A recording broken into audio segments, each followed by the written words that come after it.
মহানগৰীৰ এটা সদাব্যস্ত পথৰ দুৰৱস্থা আমি আপোনালোকক দেখুৱাব বিচাৰিছোঁ। যোৱা এটা বছৰে সম্পূৰ্ণ নহ'ল চানমাৰীৰ পানী পথৰ নিৰ্মাণ। দৃশ্যাংশ আমি দেখুৱাব বিচাৰিছোঁ। পথটো নিৰ্মাণ নকৰাত এতিয়া জিয়াটো ভুগিছে ৰাইজে। এক্সক্লুচিভ দৃশ্য টেলিভিছনৰ পৰ্দাত আপোনালোকে মন কৰিছে, এয়া কোনো গাঁৱৰ দৃশ্য নহয়। গাঁৱৰ ৰাস্তা পথো আজিকালি ইমান সৰ্বাংগীন সুন্দৰ হোৱা পৰিলক্ষিত হৈছে, কিন্তু তাৰ মাজতে গুৱাহাটীৰ এটা সদাব্যস্ত ৰাজপথ আমি আপোনালোকক দেখুৱাইছোঁ। যোৱা এটা বছৰে এই ৰাজপথটোৰ বাবে, এই পথটোৰ বাবে এতিয়া দুৰ্ভোগ ভুগিবলগীয়া হৈছে এই অঞ্চলটোৰ জনতাই। পানীপথৰ দৃশ্যাংশ দেখুৱাইছোঁ। এই পানীপথ নিৰ্মাণৰ নামত এবছৰ উকলি গ'ল, কিন্তু ঠিকাদাৰে পথটোৰ নিৰ্মাণ আধৰুৱা কৰি ৰখাৰ অভিযোগ উত্থাপন হৈছে। পোনপটীয়া সম্প্ৰচাৰযোগে সংযুক্ত হৈছোঁ আমাৰ সতীৰ্থ জিতুমণি ডেকাৰ সৈতে। জিতুমণিৰ কাষলৈ আমি যোৱাৰ চেষ্টা কৰিছোঁ। যিটো আপোনাৰ কাষলৈ আহিছোঁ, ৰাস্তাটো দেখুৱাইছোঁ। একাংশ লোকে ভাবিব পাৰে আমি হয়তো ক'ৰবাৰ গুৱাহাটীৰ একদম ভিতৰুৱা এটা স্থানৰ পৰা আচলতে সেই দৃশ্যাংশ দেখুৱাইছোঁ বা কোনো এখন গাঁৱৰ দৃশ্যাংশ দেখুৱাইছোঁ, কিন্তু নহয়, এয়া গুৱাহাটীৰ মাজমজিয়াৰ পানীপথৰ দৃশ্যাংশ দেখুৱাইছোঁ। কিহৰ বাবে যোৱা এটা বছৰে ৰাস্তাটো এনেদৰে পৰি ৰৈছে, জনতাই কেনেকুৱা ধৰণৰ সমস্যাৰ সন্মুখীন হ'বলগীয়া হৈছে? যিটো হয়, নিশ্চিতভাৱে ঠিকাদাৰৰ হেমাহিৰ বাবে গুৱাহাটী মহানগৰীৰ মাজমজিয়াৰ চানমাৰীস্থিত যি পানীপথ আছে, পানীপথটোৰ জৰাজীৰ্ণ অৱস্থা এটা বছৰ ধৰি সম্পূৰ্ণ কৰিব নোৱাৰিলে ঠিকাদাৰসকলে। এয়া আমি দৃশ্য দেখুৱাইছোঁ। এয়া গুৱাহাটী মহানগৰীৰ চানমাৰীৰ যি পানীপথ আছে, পানীপথৰ দৃশ্য প্ৰায় এটা বছৰ সম্পূৰ্ণ হ'ল, কিন্তু ঠিকাদাৰে আজিলৈকে সম্পূৰ্ণ কৰিব পৰা নাই। অৰ্ধনিৰ্মিত অৱস্থাত আছে এই পথটো। স্থানীয় লোকে বাৰে বাৰে ঠিকাদাৰ বা বিষয়ববীয়াসকলক অনুৰোধ জনাইছে, তাৰপিছতো কোনো ধৰণৰ আজি পৰ্যন্ত তেওঁলোকে নিৰ্মাণ কৰিব পৰা নাই। ছাত্ৰ ছাত্ৰী বা যিসকল জ্যেষ্ঠ আছে, জ্যেষ্ঠসকলে অহাত বিভিন্ন ধৰণৰ অসুবিধাৰ সন্মুখীন হৈছে। এগৰাকী ছাত্ৰী আছে, তেওঁৰ পৰা জানিব চেষ্টা কৰিম। দীৰ্ঘদিন এই পথটো একেবাৰে মানে অৰ্ধনিৰ্মিত অৱস্থা আছে, কেনেধৰণৰ অসুবিধাৰ সন্মুখীন হৈছে তোমালোকে? অসুবিধা হয়, ইফালে পৰা অহা যোৱা কৰাত দিগদাৰ হয়, ইফালে পৰা আহিব লাগে, গাড়ী চাড়ী আহিব নোৱাৰে, বহুত অসুবিধা হয় আৰু আমাৰ যাব লগা হ'লে বহুত ঘূৰি কেনে যাব লগা হয় আৰু কলেজ চলেজ। এবছৰ ধৰি এনেদৰে অৱস্থাত আছে? সেনেকুৱাই ক'ব পাৰি। নিশ্চিতভাৱে এনেদৰে ছাত্ৰ ছাত্ৰীসকলে কলেজ বা তেওঁলোকৰ বিদ্যালয়সমূহত যোৱাৰ সময়ত বিভিন্ন ধৰণৰ অসুবিধাৰ সন্মুখীন হৈ গৈছে। উন্মুক্ত গাঁতত পৰিণত হৈ আছে এই পানীপথৰ যিটো উপপথ আছে, কিন্তু চৰকাৰ বিষয়া বা যিসকল ঠিকাদাৰ আছে তেওঁলোকৰ হেমাহিৰ বাবে এনেধৰণৰ ঘটনা সংঘটিত হৈ আছে, তাক লৈ প্ৰশ্ন উঠিছে। স্থানীয় লোকে বাৰে বাৰে চৰকাৰ প্ৰশাসন বা ঠিকাদাৰক অনুৰোধ জনাইছে, কিন্তু আজিলৈকে সম্পূৰ্ণ কৰিব পৰা নাই। এগৰাকী স্থানীয় ব্যক্তি আছে, তেওঁৰ পৰা জানিব চেষ্টা কৰিম। এটা অৰ্ধনিৰ্মিত অৱস্থাত আছে এই পানীপথ যিটো পথ আছে, কিন্তু চৰকাৰ বা প্ৰশাসনক বিভিন্ন ধৰণৰ অনুৰোধ জনাইছে, কিন্তু আজি পৰ্যন্ত নিৰ্মিত কৰিব পৰা নাই। কেতিয়াৰ পৰা এনেধৰণৰ অৱস্থাৰ সন্মুখীন হৈ আছে? আজি আপোনাৰ 2023 এপ্ৰিল মানৰ পৰা এনেকৈ আছে। গতিকে আমাৰ বহুত প্ৰব্লেম হয়। আমি চাওক, গাড়ীবোৰ আমি তাতে ৰখাব লগা হৈছে। এইফালে ইয়াতে চেম্বাৰ বনাই পেলাই আজি ইমান বছৰ হ'ল চেম্বাৰটো তেওঁলোকে কমপ্লিট কৰিব নোৱাৰিল।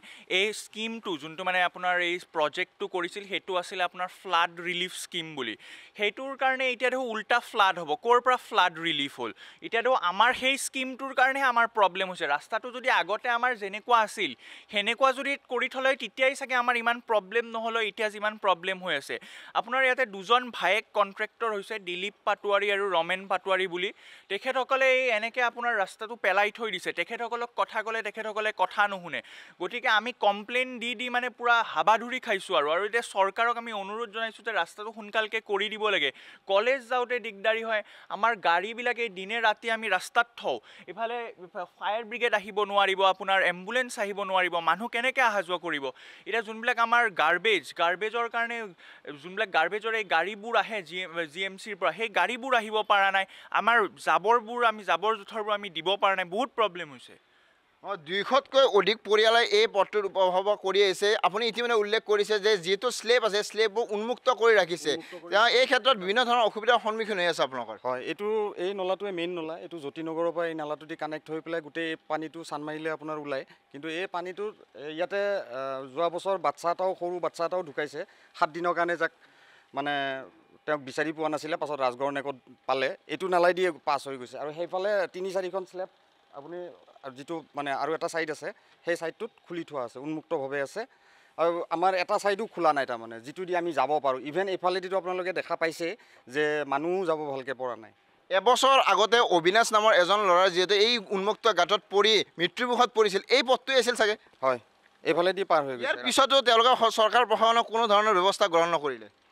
আজি উন্মুক্ত হয়, আজিও এনেকৈ আছে। এতিয়া বৰ্তমান আমি কেইবাবাৰো ৰিকুৱেষ্টো কৰিলোঁ তেওঁলোকক যে এইটো আপোনালোকে ওলাই দিয়ক, কমচে কম এটা ছাইড হ'লেও ওলাই দিয়ক, যাতে স্কুলত যোৱা বাচ্চাখিনি বা গাৰ্বেজ চাৰ্বেজৰ এই বস্তুখিনি আহি পায়, কিন্তু সেইটো কথাটো তেওঁলোকে কাণ খান নকৰি পেলাই এতিয়া তেওঁলোকে কি ডিচিশ্যন লৈছে, তেওঁলোকৰ কি স্থিতি আমি গমো নাপাওঁ একো। ফোন কৰিলেও ফোন নুঠায় বা বেলেগ নাম্বাৰেদি বেছিভাগ ফোন কৰিব লগা হয়। হয়, নিশ্চিতভাৱে ঠিকাদাৰৰ হেমাহিৰ বাবে দুৰ্ভোগ ভুগি আহিছে এই অঞ্চলৰ বাসিন্দাসকলে। আন এগৰাকী বাইদেউ আছে, তেওঁৰ পৰা জানিব চেষ্টা কৰিম। বছৰ ধৰি আপোনালোকে এই দুৰ্ভোগ ভুগি আছে, উন্মুক্ত গাঁতত পৰিণত হৈ আছে, অৰ্ধনিৰ্মিত অৱস্থাত আছে পথটো, কিন্তু আজি পৰ্যন্ত কোনো ধৰণৰ ব্যৱস্থা গ্ৰহণ কৰা নাই চৰকাৰে। কৰা নাই। এতিয়া ধৰক বৰষুণ চৰষুণ দিলেও আপ ডাউন কৰোঁতে দিগদাৰী হয়, পানী উঠি থাকে, সেইটোৱে আৰু। এতিয়া ৰাস্তাটো ঠিক কৰিব লাগে আৰু সোনকালতে, আৰু মানুহৰ বহুত অসুবিধা হৈছে আৰু। নিশ্চিতভাৱে বিভিন্ন ধৰণৰ অসুবিধাৰ সন্মুখীন হৈছে। আমি দেখুৱাবলৈ চেষ্টা কৰিম। এয়া উন্মুক্ত গাঁতত পৰিণত হৈছে। মোৰ সহযোগী অমিনাশে দেখুৱাবলৈ, এয়া যে মূল পথ আছে, এই পথটোৰ যিটো উন্মুক্ত গাঁতত পৰিণত হৈ আছে, চৰকাৰ প্ৰশাসনে কোনো ব্যৱস্থা গ্ৰহণ কৰা নাই। এটা বছৰ ধৰি অৰ্ধনিৰ্মিত অৱস্থাত থকাৰ বাবে এনেধৰণৰ সমস্যাৰ সন্মুখীন হৈ থকা বুলি জানিব পৰা গৈছে। আন এগৰাকী যুৱক আছে, তেওঁৰ পৰা জানিব চেষ্টা কৰিম, কাৰণ দীৰ্ঘদিন ধৰি এই পথটোৱে তেওঁ অহা যোৱা কৰে, বা ছাত্ৰ ছাত্ৰী বা যিসকল বিদ্যালয় অহা যোৱা ছাত্ৰ ছাত্ৰী আছে তেওঁলোকে অহা যোৱা কৰে।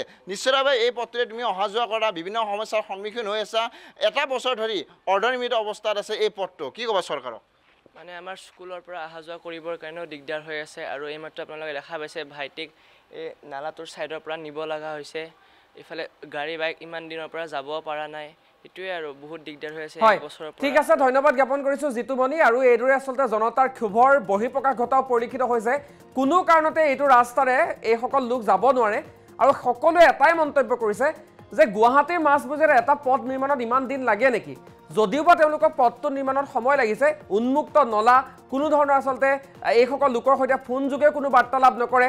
এবছৰ উকলি গ'ল ঠিকাদাৰৰ হেমাহি, তাৰ পাছতো GMC প্ৰশাসনে বা ঊৰ্ধ্বতম কৰ্তৃপক্ষই কি ব্যৱস্থা গ্ৰহণ কৰিছে এই ঠিকাদাৰৰ বিৰুদ্ধে, সেয়াও কিন্তু এই মুহূৰ্তৰ এটা লাখটকীয়া প্ৰশ্ন।